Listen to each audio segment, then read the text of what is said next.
All right. Welcome back, everybody, to another fabulous episode of Traveling Through the 80s with the 80s Kids. I'm your host, Rich Oliver, and always with me is my co-host, Kyle Lentz. Hello, hello.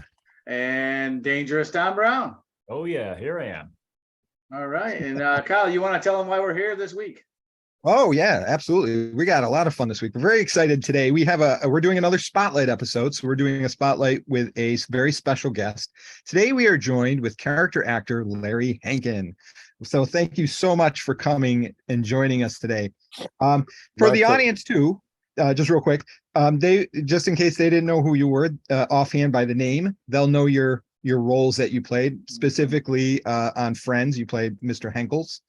And Mr. Heckles. Heckles. Sorry, my apologies. And on in Home Alone, you played Sergeant Balzac, which is a very memorable role as well. Yeah, so it turns out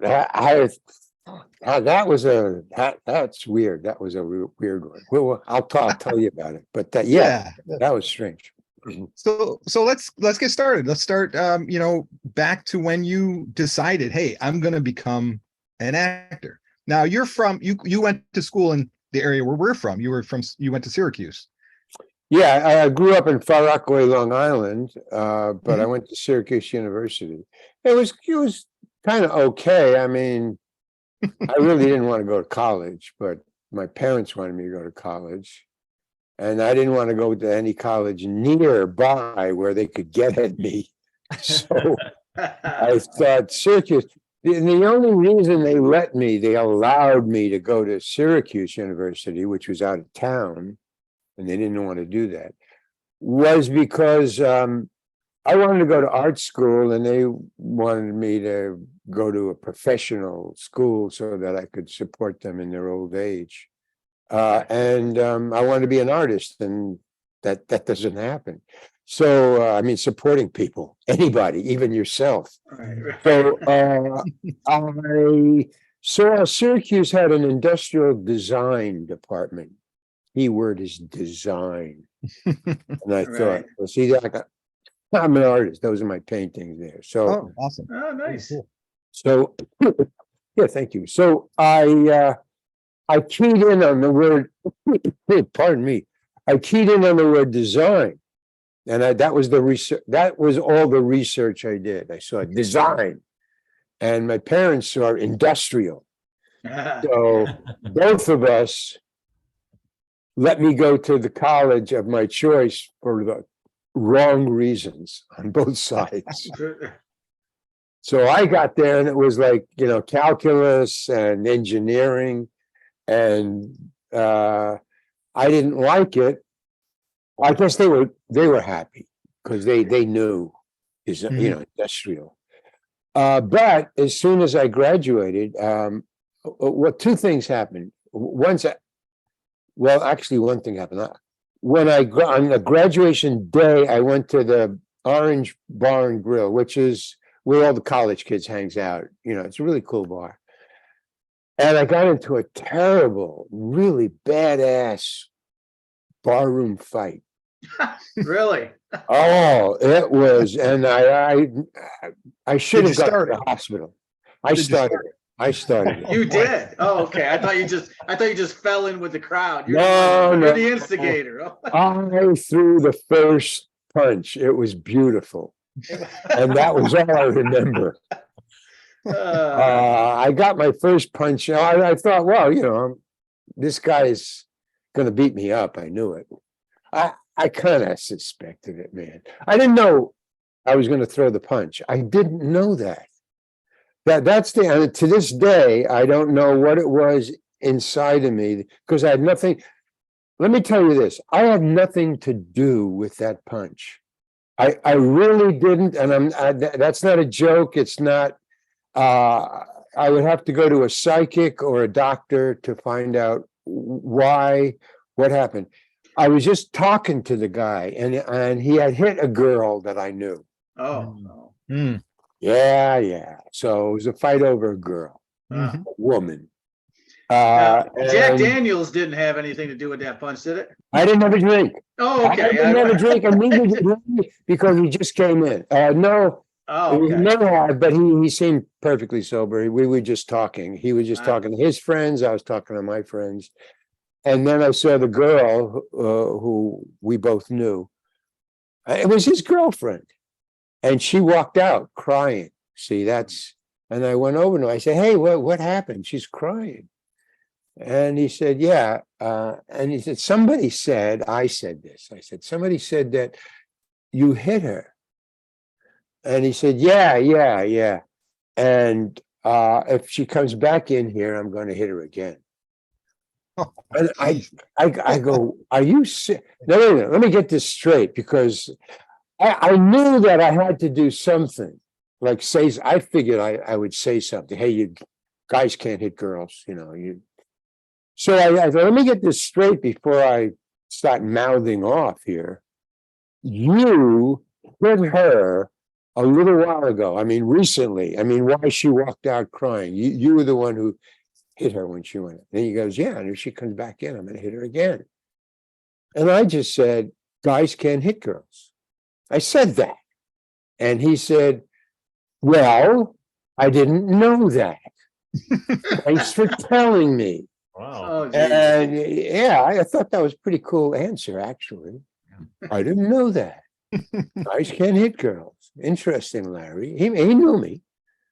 And then I said, so, okay. And then once I said, okay, something happened. All I know is, and all I felt was this shoulder twitched. That's what I felt. But what happened was, for some reason, out of nowhere, man, I just hit him right square in the nose. Lightning. I didn't even hold back or nothing. I just went, Yeah. I didn't know that. And he went flying back, and then the fight started. And, I wasn't prepared. I wasn't prepared, he said. I wasn't prepared for what my left arm was going to do that day. I wasn't prepared for not only what my left arm wouldn't do, but what he would do after that. I had no idea, because I was shocked. Yeah. When we went flying back, and all I felt was that. Yeah. That was all. And then, and I nearly had to go to the hospital. But not even. I mean, I have to say that. I did get even. Because I think now that I'm telling you this story, what he did say right before the punch. Oh, yeah. Well, there was a reason for me to actually punch, but there was a word that he said. I said, did you hit her? And he goes, yeah. And I said, well, I want to get that straight. I got you hit her, and she walked out. And he goes, yeah. And then he said, and this is what blew my mind. He said, you fucked her, didn't you? Oh, what? Yeah. And he goes, I heard that. Because I know she was a friend. We had a lot of classes together, but that was his girlfriend. I didn't know that. But that's what he said to me. And I went, what? And he said, yeah, you did. And when he said that, everybody in the vicinity is shut up. Okay, that's some guys, you fucked my girlfriend. Whoa, what's going on, man? And that tends to quiet a crowd. And so then I said, well, let me make sure now, because this is serious. You can't hit girls. And then he said, yeah, no, boom, So then the great thing was, I'm trying to get to how I got into show business. This is how I got into show business. No, it's great. It's great. Yeah, So when I punched him and he went flying back, and I remember he went into the pinball machine, and the guy playing pinball said, hey, man, you just knocked out my game. I remember that. It had nothing to do with anything. And then he started to come at me, and his friend held him back. And I said, great, that's great. And then the bartender, who was at the time was the owner, he said, no fighting in here. And I thought, cool, this is a cool bar. This really is a cool bar. And I thought, I'm out, I'm safe. because I just wanted to leave. And he said, if they want to fight, throw them outside, both of them. And that's what they did. The crowd just wanted to see us fight. So they both grabbed one and me, and they shoved us outside. Yeah. When we all went to the plate glass window, pulled up chairs with their beers, and they're going to watch a fight outside on the sidewalk. And Two that's what men they did. enter, one man leaves type of rules there. That's, Yeah, and then it started to rain in the middle of the fight. Started to rain. So, oh man! So this is the only thing I'm proud of. Now it's not what I got even. I got even. I'll tell you later. But I mean after this. But this. He's beating the hell out of me. I'm not a fighter, man. You know, I don't know where the punch came from. I just, you know, okay. So we're fighting, and then I pulled my arm out, and I don't know, I pulled it out of the socket, throwing a punch. I did that. Oh God, so now I'm fighting one-handed. You know, I mean, it's just, and he's pummeling me, got me down on the front, and it's raining. And he puts his knees on my shoulder, you know, I'm laying out like this, and he puts one knee on here, one knee on here, he's sitting on my chest. Boom, boom, boom.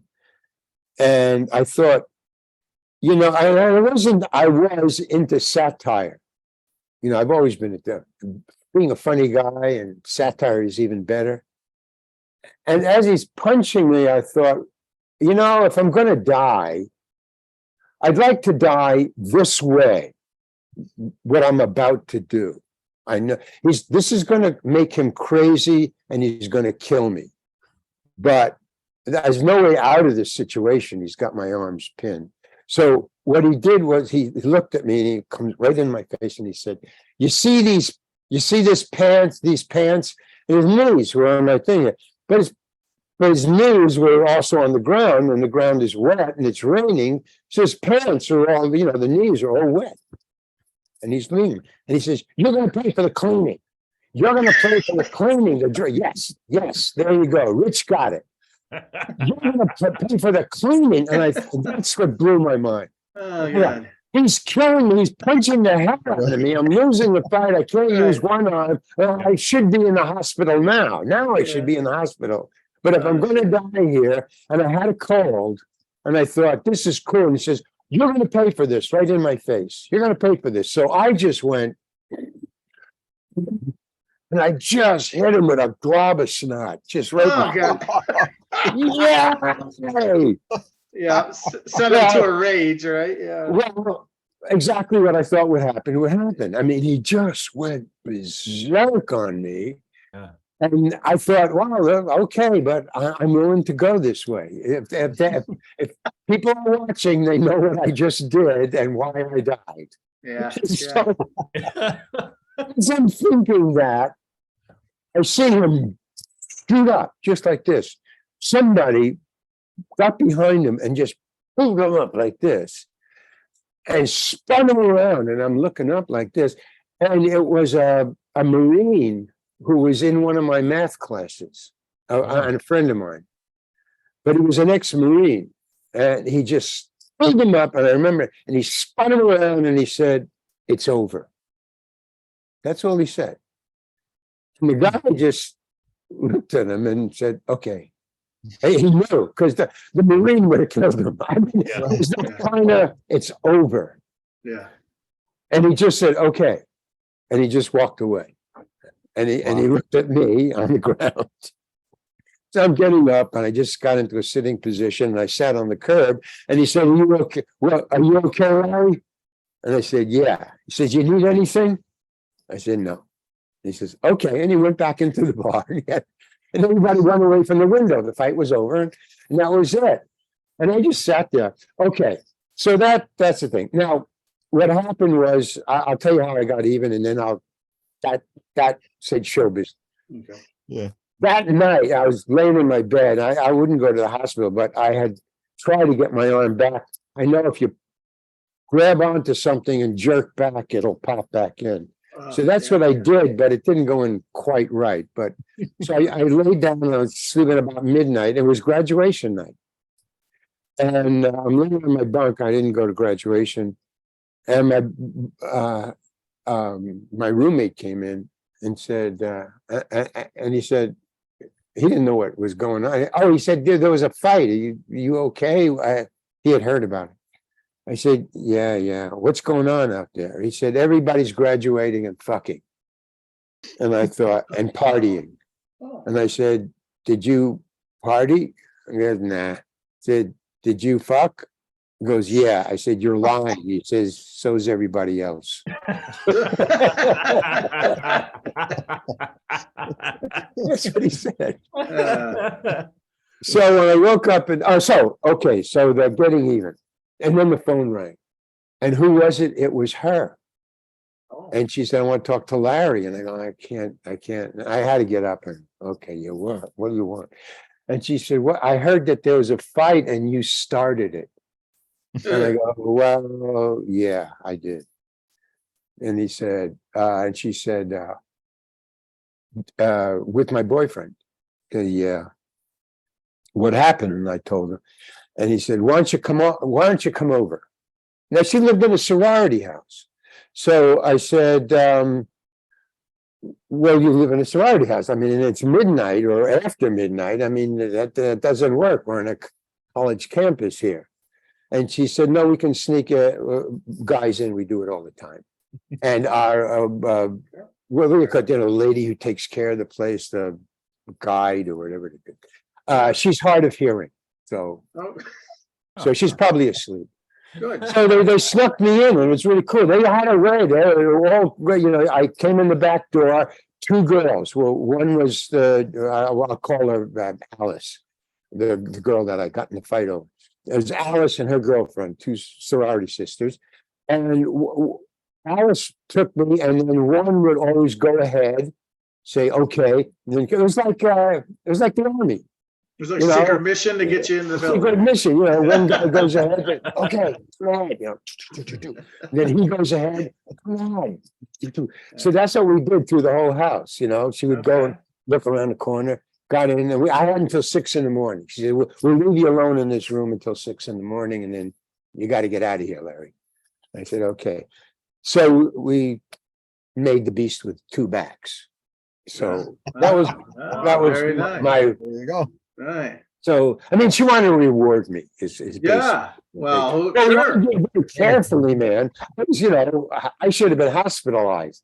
So it was very interesting the way the moves were very slow. Especially with a bump shoulder and all too. I can imagine. And with the shoulder, So it was very carefully coordinated and nicely played. But it was cool. Question, Larry. Yeah. Did you have to pay for the pants? Did I have to pay what? Did you have to pay to get the pants cleaned? Did that ever occur? The what cleaned? You said he was forcing you to. He wanted you to pay for. Oh, the pants cleaned. Yeah. No, I never saw him again. It was graduation night. Everybody, left the next morning to go home. So and that was that. So no, the answer is no. Yeah. That's exactly how the story would have gone. Cleaned his clock, though. Yeah. If that girl had called me after all that had happened, she would be like, I just want to check because you owe the dry cleaning for my boyfriend. Right. I wouldn't have got invited over. You wouldn't have got you owe him some money. I'm like, hey, I stuck up for you. So the next morning when I woke up, I went to my best friend who was Carl Gottlieb, who wrote Jaws, the movie Jaws. Yeah. We went to Syracuse together. So he was in the drama department. I was in the engineering department. So I called him and I said, look, I'm not going to go to, I never wanted to go to, I just went through the whole thing, but I was a good student, but I knew I never wanted to be an industrial designer. So I said, look, I'm not going to be an industrial designer. You want a roommate? And he said, well, yeah, but I'm going to Greenwich Village. And I thought, wow, that's great. Let's go to Greenwich Village. Okay. So I went with him to Greenwich Village and I was just bussing bars from 2 a.m. to 6 a.m. because I didn't know. I mean, he went to Greenwich Village to be a writer. He got a job at a newspaper right away, a real local one. But I didn't know what I was going to do. I mean, I'd gone 5 years to college and just threw it away. So I was bussing bars, but I had my nights free. And so I would go to coffee houses where there were stand-up comedians and folk singers. Hmm. and I couldn't play guitar or sing, so I figured I'll be a funny guy. I'll be a stand-up comedian. Nice. Because I was. I mean, I was a funny guy anyway. So, Yeah. and I thought I would be funnier than these people. Like, they don't know what funny is. I know what funny is. So, but I didn't. It's very hard making customers laugh as opposed to you three people or anybody Right. or anybody. But Right. customers are different. Right. No. Because they're paying. They're paying. They're right, paying in right. But coffee houses are cool because open mic nights. Mhm. Mm-hmm. It's only 3 minutes. You got 3 minutes. They got patience for 3 minutes, Right. because they were there to see their friends. So if they booed me, I would boo their friends. So everybody shut up and was nice. It was great. Yeah. They either laughed or was very silent. Cool. So that's how I got into show business. Huh. Stand-up comedian, and then Second City, and then acting, and then boom. Who were you in Second City with? Like, who were some of the other? Oh, I was with, well, there was 2 second. No, the one that I went to in Chicago was Severin Darden, who's the greatest. Severin Darden, I know that I can't remember their Barbara Harris. Yeah. Severin Darden, somebody who you would know. Alan Arkin had just left. Okay. Yeah. And who the other person you might know would be, I can't remember, but they all became Valerie Harper. Okay. Wow. And then a So, company. so what year did you graduate college, and then what year are you? Well, 1960. So In 60s, okay, and then I went to Greenwich Village in Okay. 60 and nice. went on from there. Got So yeah, and then I was there, and then I was there for 6 months, and then 5 of us plus a director split for San Francisco, and we opened our own company called The Committee, which we had lines around the block. We were just as famous as Second City on the West Coast.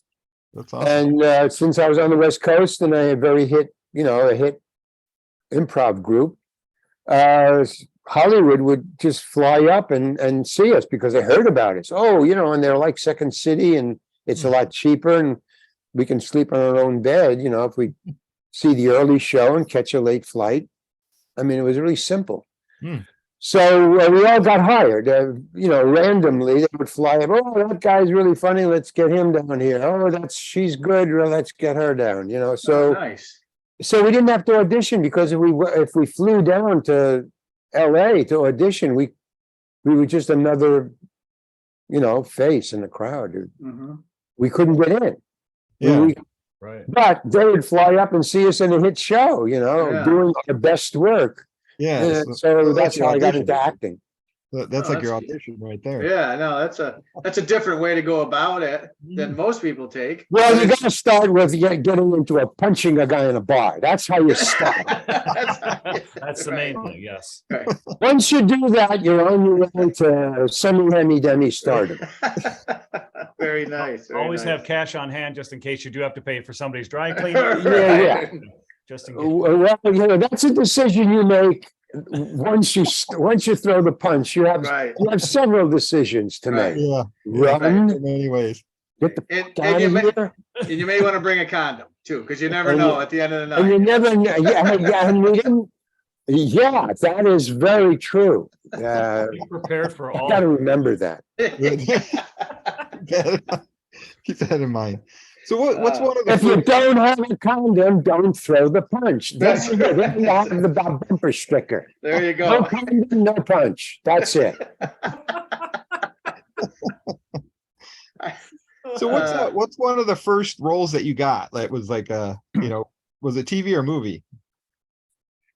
Well, that's like a hard question to ask, because while we were in San Francisco, I mean, people were making movies in San Francisco, Right. little ones that had nothing to do with anything. So we were making movies, not all the time, but anybody who wanted to make a movie would come into the committee and say, "Hey, would you be in my movie?" So we were making movies all the time. mainly porno movies.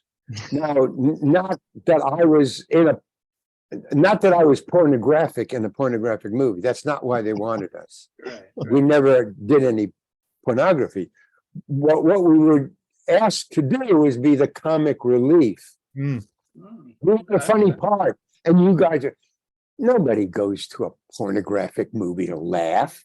I mean, that's ridiculous. So, I mean, it was always a bomb. I mean, our parts were always a bomb. People Yeah. would say, what is this? You know, because I made a movie.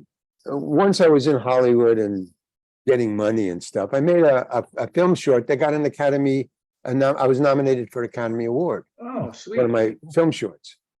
So, but the rule is you can't submit your movie, feature or film short, unless it is shown. This is for the Academy.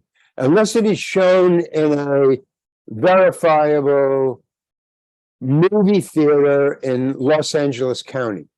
It has to be a real movie theater in Los Angeles County, and then it has to play a week. Oh. And so we were looking for, and we learned late about that, and we made a movie late. We didn't know about the Academy, but the cinematographer thought, hey man, you know, the Academies are coming up. We can just finish this in time. Let's hand it in. And I didn't want it because I didn't think it was good enough. So we looked around, and he said he couldn't find a movie. The whole movie's a book. I mean, you know how many people, submit films? Thousands. So all the movies in LA County were just booked solid with, we don't have another way to get you in. I'm sorry. And I thought that was okay because I didn't think I would deserve to be in there. And then he finally got, I think there was 2 more days before the deadline. And he calls me up to send him a text. He said, I finally got a movie. It's over right near you, as a matter of fact, the old Fox Theater. The Fox Theater? No, it was a Pussycat Theater. Now, if you know anything about teenagers, Pussycat Theaters only show one kind of movie, right? Well, what is shown in a Pussycat movie theater? Pornography. That's what's shown in the Pussycat movie theaters. So you're showing my movie in a pornographic movie theater. He goes, yeah, man, it's a verifiable movie theater. We got to get this in. I mean, he wanted to get his movie in because of the cinematography. So he's, Sure. So I said, oh man, he said, so I'm taking my wife, why don't you get a date and let's go? I go, okay. So I invited my kind of girl, it wasn't a girlfriend, but I had ideas. So I said, yeah, you want to go there? I got a movie, or we're showing it. She's okay. She's, where's it? The Pussycat Theater. That's a pornographic movie theater. Yeah. Well, but it's not mine. Are you sure this is not a pornographic movie? I don't want to go. No, so I'm trying to beg her to go, I don't want to go alone. So we went, and it was just awful because it was just to get the bona fides. That was all it was for. I mean, So it was a scratch print. Now, scratch print is not color corrected. It's got, the white crayon on it. Yeah. Well, that was all. We didn't care. We just wanted to get it in and get the bona fides. So we're sitting there watching it, and thank God they showed it first. So we had to get there at like 12 noon. It was the opening. They'll show it first. The matinee. And then, the matinee. It wouldn't be involved in the other day. The Pussycat didn't want it in between, pornographic movies. Right. It ruined the mood. Yeah. You bet. So here's what we saw. We sat in the back. So it's the beginning. No movies had shown. There was only about 5 guys. And it wasn't in raincoats, but it was the nearest thing they could get. and nobody sat with anybody else. It was just guy here, guy here, guy over there. No eye contact. No eye contact, And so we sat in the back, and the movie is going and it opens. It involves three people. It's in a diner. It's called Sally's Diner. There's a waitress, and I'm in there. I'm playing a homeless guy trying to get food, and a businessman comes in, and it's funny. And that's it. And it's over. It's 10 minutes.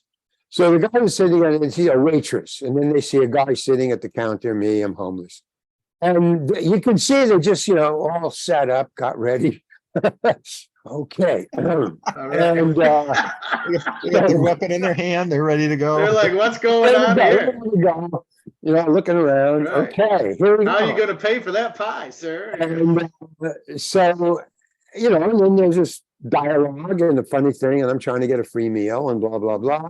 And then a businessman comes in and he's going to hold up the place. And that was the twist. So a businessman's going to hold up and go, oh, it's going to be like a menage a trois.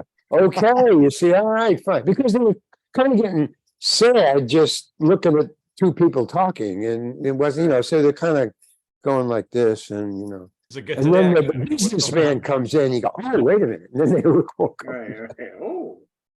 So I was watching them. I wasn't watching the movie, but Right. because I didn't like what I was seeing, it was green, off color, and the crayons and everything. And I'm saying, what the fuck is this? I'm saying to the cinema, he said, it's just to get the rules straight. That's all. Just shut the fuck up. So, all right. And the two girls, the two women are liking this movie that we're showing them because it's my movie and it's not porno. And then the movie ends. And the guys, what the fuck? Are we in the right theater? What the hell is going on? Yeah. You're in the right theater? Yeah, right. Yeah. Oh, that's good. That broke me up. And then we said, all right, let's get out of here. Yeah. As I'm going out, there's people out there. Wow. Right. So we got in, and I got a nomination. I was nominated. Oh, that's awesome. Cool. Yeah, and I thought right, so not to hand it in, because I didn't think it was good enough. Yeah, But when so it was one- cleaned up, it was. It was cool. Yeah. So one, throw your punch. Two, show your movie in a porno theater. So we're Right. getting We're getting. list So yeah, you can see Right. there's an incline here. Right. There's a learning curve. I think this is the new book you're looking for. I think so. I know. I wonder. I think most of what I told you is in the book, though. Is it? All right. Very nice. Because it is a good story, but it's true. I know the bar fight is true. The sorority is true. Then we had a lot of fights during the filming of it, me and the cinematographer, because he wanted me to direct and I didn't know how to direct. So the reason he wanted me to direct is he knew I didn't know how to direct. And you never want to let the cinematographer take over, which is what happened. He did well. I was lucky. I have no complaints at all about the cinematographer, but that's not a good way to go. In other words, I followed his direction. Why don't you put the camera here? Why don't you put the camera there? Okay. There's only one time where I wanted to put the camera where I wanted to put the camera, and he didn't want to do that. And that was a big fight. That was, it was a big enough fight where he had to say out loud, Larry, my crew is going to quit if you keep this up. So that's how serious the fight was. And he had a crew it was a night shoot and they had a day gig. So they were doing a big favor for him. Right. So for him to say my crew is going to quit, and they had good reason to, man, I got to get up in the morning, Sure. So I shut up, and thank God I shut up, because when the movie was out and I saw where he wanted to put the camera, it was correct. So thank God. Thank God. So but that's the learning curve. And from there, for the rest of the time, I could either in Hollywood, because that was right in the beginning. That was like my first year. Oh, it was from Escape from Alcatraz. That was the money I Yes. from Oh, nice. Escape from Alcatraz. Eastwood, I said I could snort this. I could snort all this money up my nose, or I could make a film. Yeah. And it was a tough decision, man, because in those days, I can't remember 72, 70, 72. That was when Hollywood was, cocaine and drugs. That was a big news thing. Mm. So I was on the set with this. I was on a set with. I was drinking some Chinese stuff. Not bad. It was like tea, but strong. It was strong tea. I don't know, but it made you awake. It was, I can't remember. It was a very popular drink at that time. Like a It had nothing to do with drugs. It had nothing to do with drugs.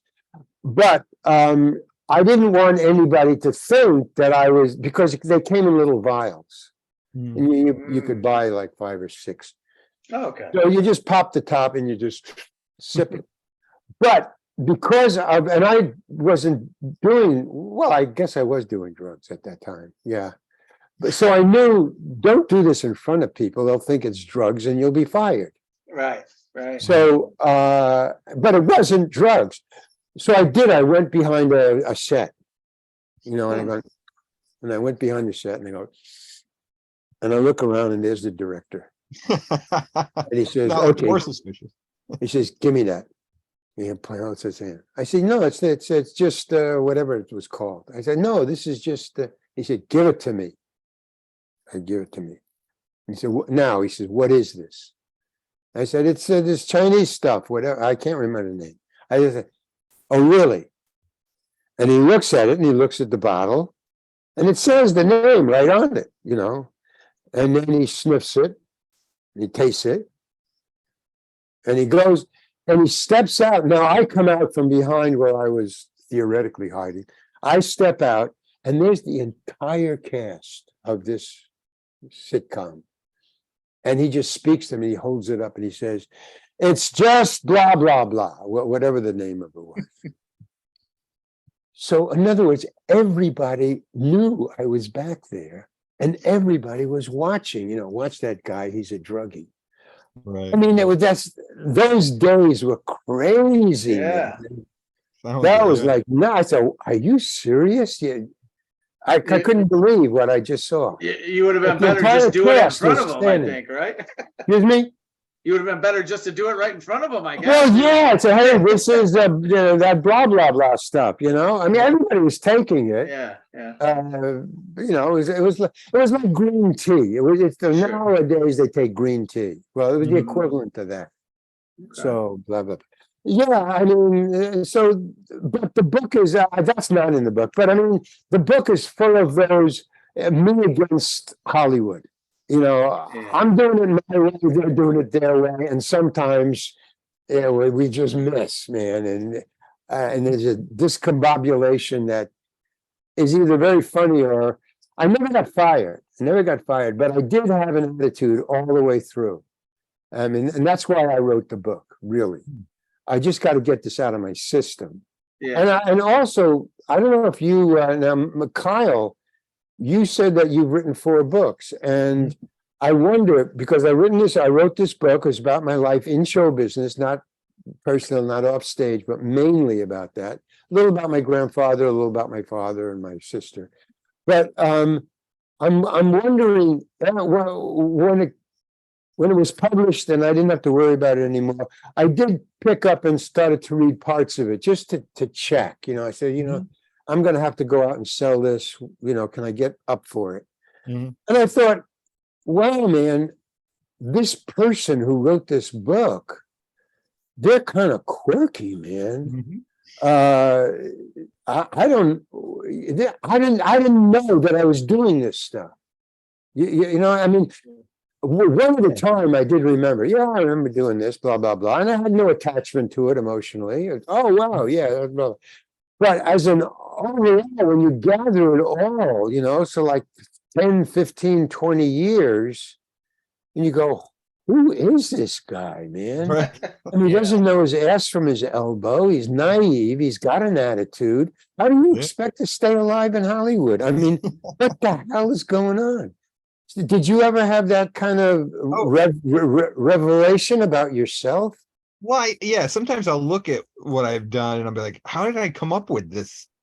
Not The greatest, how you come up with it. If it's a fiction, yeah. then my Mine is question fiction. doesn't apply. Yeah. Or yours is fiction. Yeah. Oh no, mine was like reality. This is what happened to me. Yeah. So I Yeah. could see me. Yeah. And I wanted to get as far away from that. No, there wasn't anything like bad or I kind of very stupid.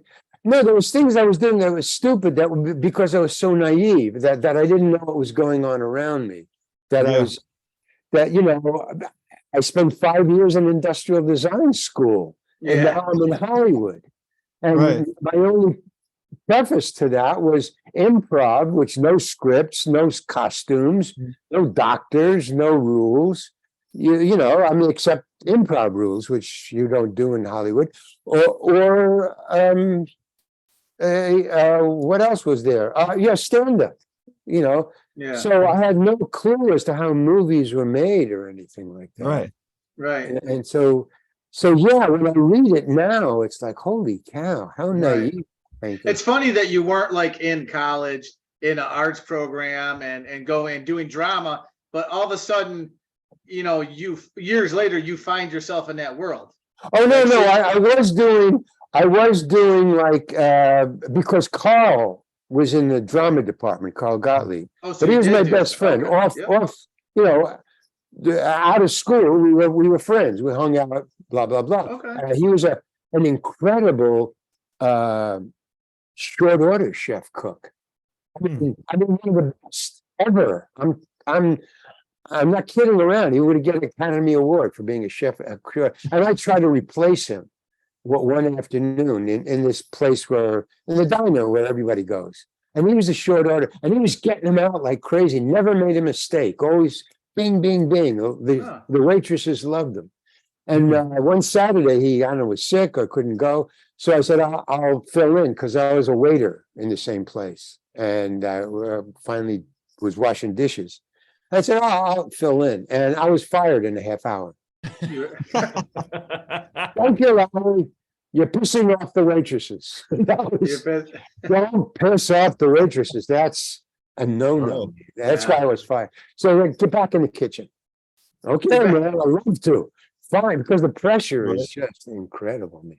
So, yeah, I don't know what I was answering something that Rich said about. Well, just because I thought that like when you said about college, I didn't think you were in any sort of arts program, but you said because Carl was in the drama department, I would do plays or little things, not much, but little. Sure. Things. So I had and then when I think that summer when I said, do you want a roommate? He's going to Greenwich Village. He was also, before going to Greenwich Village, he was going to go to Plattsburgh, Upper New York, to Summerstock. Yeah. And then down to Greenwich Village. And I said, well, can I go with you? Because I had no place to go. I mean, sure.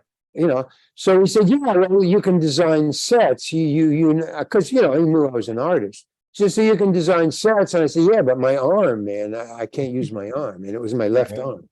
Sure. I can't use my arm. He says, no, all you have to do is kind of be an overseer. We have 2 people to actually build it and do the drawing. So you'll be okay. And then I'm here during the summer, and I was in a play or 2. And so I kind of knew about, and I guess I was born to be a performer because I was funny in public school. I was funny in high school. I mean, it was just a way to make friends and not get beaten up too much. Right. As long as you don't start the fights, that's all. Right? Yeah. But you look at some of the films you did, like, I mean, Armed and Dangerous, Running Scared, Planes, Trains, and Automobiles. You're going toe to toe in scenes with John Candy and Billy Crystal, and you're stealing those scenes, which is great. Yeah, I mean, I wasn't trying to do that, right? But I'm glad I did. Yeah. Uh, He really did. No, I think, you see, that's the thing. I think I had a proclivity for it. Mhm. I mean, not every stand-up comedian can be an actor. And Right. going through Second City and the committee got me used to acting as Mhm. opposed to stand-up, working with other actors. Mhm. But yeah, and if I had to do it again, and if I knew I could get to Hollywood, I would take classes. I never studied acting, so I was just, winging it, really, because I Well, it never worked. studied acting. So No, it worked, but it Great. wasn't fun because each time I got a job, I had to audition, and it was just like starting the learning curve all over again. Yeah. Because I didn't go to classes where the stuff stuck. Mhm. It would be like 3 months or a month before I got the next job. So whatever I learned in the first job about deportment, and the rules of Hollywood, I just forget, or and so I would start arguments, or I would insist doing it my way. Mainly I insisted doing it my way, which is Right. started the argument. No, why, Right. why, can I do it this way? Can I change this word? I can say it funnier. Or can I change this speech? I can say it funnier. No, don't say it. Yeah, but I can say it funny. Well, don't. Okay. And so that's, and I guess some of that's in the book. Like when directors started pinching my face, oh, yeah. Ooh, what a great face for a camera. Ooh, don't pinch my face. What are you doing? I mean, Yeah. they would do that. They would do that. Yeah. But, and no, let them pinch your face, Larry. You'll get a bigger part next time.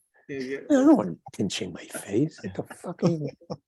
To talk about you doing it your way, I did Yeah. in the book. I love the story of one of meeting John Huston, who was kind of one of your Oh, man. and we've talked about that, but doing it your own way, the story about your costume for That's Andy. what I'm talking about. Yeah, There you it's like, go. doing I'm not going to wear this. Yeah, you knew it was the right thing to do. It was not going to work, that you had to have it that way. And you were fighting with the costume designer. And I just thought that's the way I think too. I'm like, no, that's not period appropriate. It doesn't fit. It's going to throw the character off. It's not going to be right. People are going to look at it and it's on me. They're going to like, why does that guy dress like he's all clean? He's during the Depression. Okay. I had a hint of it. When John Huston auditioned me, and it wasn't an audition, it was just just a discussion, very short. I came in, and the casting director, and he said, we might, because she held me by my shoulders. She got behind me and steered me in front of him. And he said, what are you doing? I thought that was the first thing I heard out of John Huston's mouth, as he looked at the casting director standing behind me with it like this. He goes, what are you doing? Like, that was what I was thinking when she's steering me. What is he doing? What is she doing? Yeah. What is she doing? I let her do it. I'm thinking, what the hell is going on? And he said, what are you doing? I thought, wow, man, that's what I thought. And she says, well, I was just putting him in front of you so that you could get a good look at him. And he goes, don't touch my actors. Yeah. And I thought, he said, my actors. Mhm. He respects me. He Yeah. told her to leave me alone. Nice. He's on my side. Nobody's ever done that, no, don't punch him. He punched you, but don't punch him. Nobody did that. So I thought, wow, I got him on my side. And so the next time when they gave me the costume, what the audition amounted to after she went away, she then goes behind me. I hear him talk to me. He says, you understand what this part is, Larry? And I go, yeah. He says, it's a dog catcher. It's in around 1930s. And it's in Lower Manhattan in New York. And you're just picking up mongrels. Do you understand that? And I said, yes, which I thought was a great thing to say. Do you understand the part? And he put it in the context of 30s and blah, blah, blah. So relating to what you were saying, Don, when I got the job, which was amazing, that was all, that was it. I said, yes. He says, thank you very much. And then she goes behind me during this audition, and she takes my hair because it was down to here. You know, it was the 60s, man. I was a hippie. So she takes my hair and she goes like this, and she holds it up like this, you know, like to take it away from my face. She holds it like this, and she holds it away from her, like she stands away. Like I say in the book, like a cat in heat. Yeah. She's just by the tail, you know, just holding it away. Right. And he said, now what are you doing? And now he's getting a little angry at her. Now what are you doing? He says, I'm holding his hair away from his face so you can get a picture of him, because if it's 1930s, he's going to have to get a haircut. And he goes, I'm a director. I have imagination. Don't touch my actors. Whoa, man. So now that's all that. So when I went into this costume guy, I thought, he's got my back, and he told me it's 1930s and I'm picking up mongrel dogs. And that in my mind said dirty. So in other words, I got the instructions from the director. It wasn't like I was making it up, but he didn't know that. And I didn't say the director told me. I just said, I'm not wearing this. But that attitude is all through the book. I mean, I'm not going to do this, or I want to do this, or I'm going to do this. I mean, you know, with Larry David, there's a story about Larry David, which I won't tell you because you'll read it. But where I had that argument with him about what to do and what not to do, and why I did what I did, and it was wrong, but it was exactly right. But according to Hollywood and Larry David, it was wrong. But my instincts were correct, you know. Yeah, I did, and that's when I read the whole book. That's what I kept on thinking. This guy is naive. He doesn't understand. Don't do this. You know, just be cool, man. But no, I'm not cool. I refuse to be cool. Yeah. I don't know how to be cool. I think that made you pretty cool to know, Yeah. you know, to stand your ground, because you Yeah. know, a lesser person would have said, okay, throw it on me. I'm just here to act and do my scene and get the dog. You understood what that moment with Annie and the dog meant to the entire film. And you understood that you had to fight, because you're like, yeah, you can't have a pressed, very clean set of overalls if you're in the Depression in the 1930s and you're a dog catcher. It's like, yeah, you Well, but wait a minute. You're making an assumption. You're making an assumption, and the assumption is, well, say I said okay because I'm trying to be a good guy. Okay, so I say to the costume guy, okay, and I put it on. Now it's starched too. It's not only washed and cleaned; it's starched and folded. So you have to go, you know. So I put it on. Now, say okay, and then I go out on the set. What's going to happen?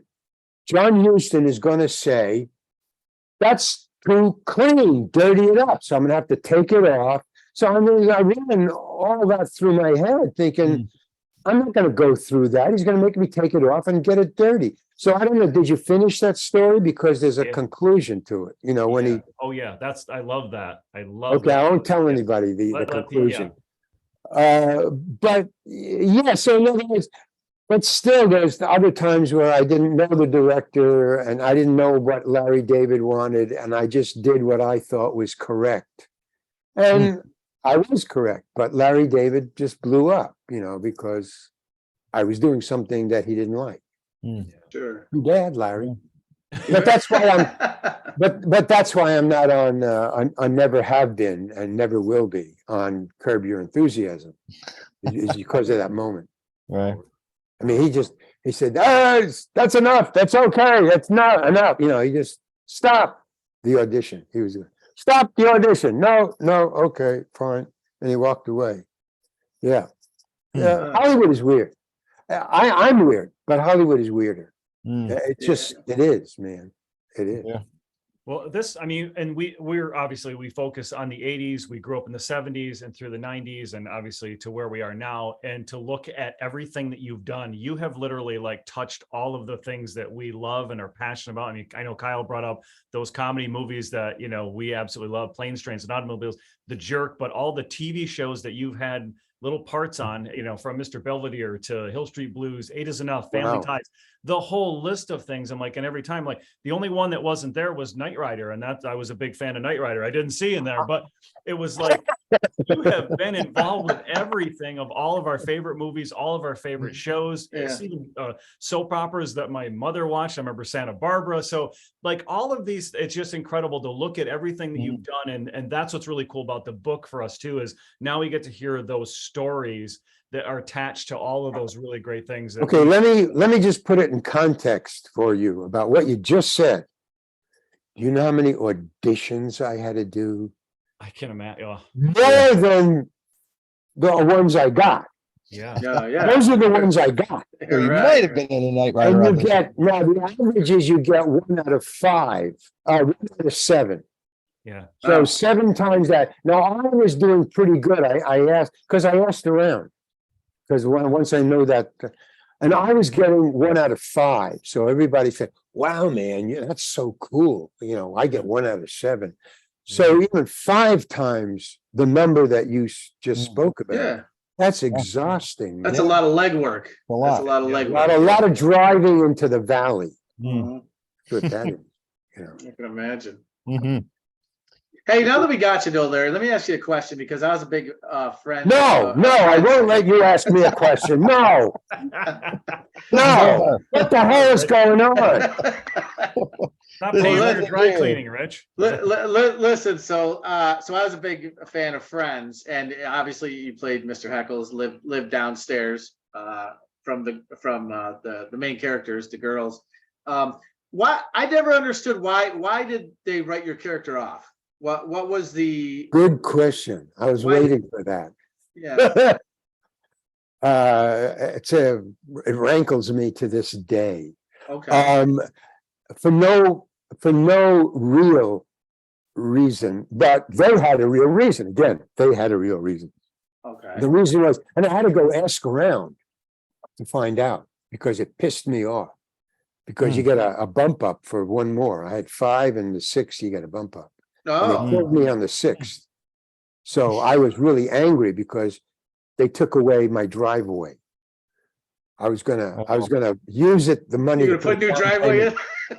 Well, there was no house. I was gonna use the bump up to be on the rest of the shows to buy a house. To Or buy a put house, down- okay. to put a down payment on a house. Sure. But it never happened because I didn't get the bump up.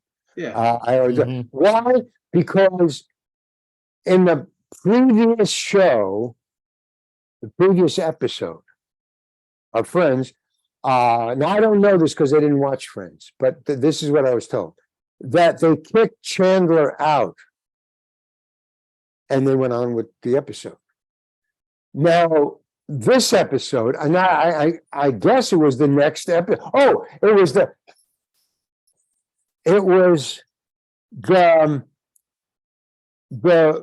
that show where they kicked Chandler out. I just figured it out while I'm talking to you. It was the last show of that season. Okay. So they kicked Chandler out, end of the season. Okay, new season. They're throwing a party, just an opening show party for the new season. Uh-huh. No big deal. Party, and they said to the right, they had to write this new episode. So they gave it to a new writer, and I spoke to the new writer. So he was like, he was helping out on all the other written episodes, but now he was going to get his first on his own episode, which was the first episode of the new season. So he wrote it, and he didn't know how to write it. I know how to start it. He knew how to help it, but he didn't know how to start it. So they said, pick a favorite character that visited, an episode, like the soup Nazi or whatever, Yeah. Mr. Heckles. pick an episode and write the episode about that character. So that like helps you get in right away. It gives you an idea of how to write. Cool. So he picked my character, Mr. Heckles. He wanted to write an episode about Mr. Heckles. So he wrote it, and I spoke to him and I said, now, why did you give me a heart attack? Why did you kill him on the fifth one when I could have gotten another one and been bumped up? Yeah. And he said, no, I wrote it as you didn't die. But they realized that on the last episode, Chandler was kicked out of the house, out of the apartment. And now the new season, they didn't know how to get Chandler back in. They kicked him out. And that's not the way they wanted it to go. They wanted Chandler, they wanted to keep it together. That was not the, so they told him, because my apartment was right across the hall from them. So Mr. Heckles could come over and bother them all the time. So it was conceived as a recurring character. But now the guy, they said, "No, my God, how do we get Chandler back into the with the girls and the guys?" And I guess Martha was the one who came up with the idea, the producer. She said, "All right, let's just kill Heckles and put him in Heckles' apartment, and he can just come over and borrow sugar and then hang out." You know, and just, Okay. Yeah, because so, he said, so that's what I did. That's what he did. And that's why he said, so I didn't want to, but that's what I was told. yeah, because I remember seeing that at the time, and literally I had thought that you had passed away, because I was like, why did they write somebody off a show so abruptly? It was just weird, because you were there, you were always, not in every episode, but you were sprinkled in nicely. 5 times, yeah. Yeah, 5 yeah. times. So you were a person that was related to the show, kind of like the guy who worked the bar down at the coffee place. Right, You know what I mean? exactly. Right. And so that's you what were- I was conceived of to be, that character to be. Yeah. But So I always they wondered screwed that. up. Yeah. They screwed up. Yeah. Interesting. You know? It's Well, okay. I always had nightmares of being the Steve Reeves of modern television. You know, Well, is that Superman? Steve? Is that his first name? Steve Reeves? George. George George Reeves. Reeves. Yeah. The Yeah. George Reeves. I didn't want to be buried. You know, here lies Mr. Heckles. Oh, come on. Yeah. Here lies Mr. All right. Well, I enjoyed you thoroughly on the show. So Well, I loved it. You know, he's a great guy. Great. He was written very well and never improvised anything. That was the way it was written. I just did it. It was great writing. Oh, awesome. The character, the whole arc. It's fantastic. nice. Yeah. That's always great. Yeah. Do any other questions? Everybody's No, I just want to make sure. So your book, it has been out. How long has it been out now? 4 days. So I think about 4 or 5 days. I don't know. I so just found fresh- out about it. fresh It's off on the press. Amazon and yeah, there it guy. is. It's on Amazon.com. guy. Give it a gold star. Okay. that guy, a absolutely. cautionary We memoir. want everybody to go and check that out, because obviously, Larry, it's been a pleasure having you, and I've enjoyed your Oh, story thank you. so much. Yeah. Yes, So thanks. much. Thank you. It's been fantastic. All right. Go buy the book. That guy. Absolutely. Awesome book. Okay, thank you, guys. It's my Okay. pleasure. All right. Bye. Thank All you, right. Larry. Take care. Take care. All right. That was All right, very good. great. Yeah, it was good. It was A lot good. of fun. Very, good Very stories. Yeah, And, some really great stories. It was, what did Steve had mentioned that he's gonna go all over the place, right? Mhm. Was he? Yeah, because he was like telling some stories, and then he was like, he just kept going in one direction, man. And I'm like, I don't know if we're gonna be able to bring this one back around to the original thought. Well, It was good. and he's telling stories right out of the book, and the ones that I actually read already. I'm like, oh wow, because I haven't been able to finish. I just got the book. I'm glad you did, because that was Yeah. a big save, Don, when you were Yeah, it like, was. oh, and you started quoting stuff from the book. I'm like, wow, we look like we know what's going on over Well, here. and that's why I'm like, because it literally just came. Oh, and Kyle posted it. I'm like, oh shit. I'm like, can I get it in time? But I'm like, I think it came in Thursday, and I'm like, there's no way I can read the whole book. If I didn't go to work and didn't do anything, I could. But I'm like, and they really are. They're great stories. The first 2 chapters, I'm like, he could. You know how they did the Weird Al story? Yeah. They could Yeah. turn this into a movie. Oh, yeah. Really, yeah, like little vignette stories. Yeah. Yeah, I mean, Oh, it's really good story starting out, just Oh, yeah. relating it to the Syracuse thing. And Yeah, that was great. And Good I stuff. had to get the Friends thing in there, because that has always Yes. bothered me for years. wondering on that thought. I did, so there was a little more backstory to it, I guess, than the thought. Yeah. So That's fun. no, it was good. And it got past an hour. So I didn't Yeah. really, I mean, I didn't know if I was looking at you, Kyle, if you had anything else, any other direction you were going to go. It looked like you No. were kind of done. So, Yeah. but Yeah, no, it was it good. felt good. Yeah, Felt that was good. Good chime in, Don, that Yeah. you really wrapped everything back into his book. That was good. Yeah, I figured I wasn't sure because I'm like, geez, I don't want to bring up something that's in the book, or maybe he doesn't want to talk about read the book, I'm No, not I telling thought that story, was but just enough. That Yeah. and the next story Perfect. he started to tell, but not give the It- the boom away. So that was good. That was really yeah, good. I mean, and he told some, because I know he said, he says, well, it's more about my work life. I'm like, but the first couple chapters are kind of about his beginning. Like when he was 6 years old, he got burned, his face got burned badly, and the really? boiler blew up. That they were throwing shit into the boiler in their apartment or whatever, and it exploded, and they took him to the hospital.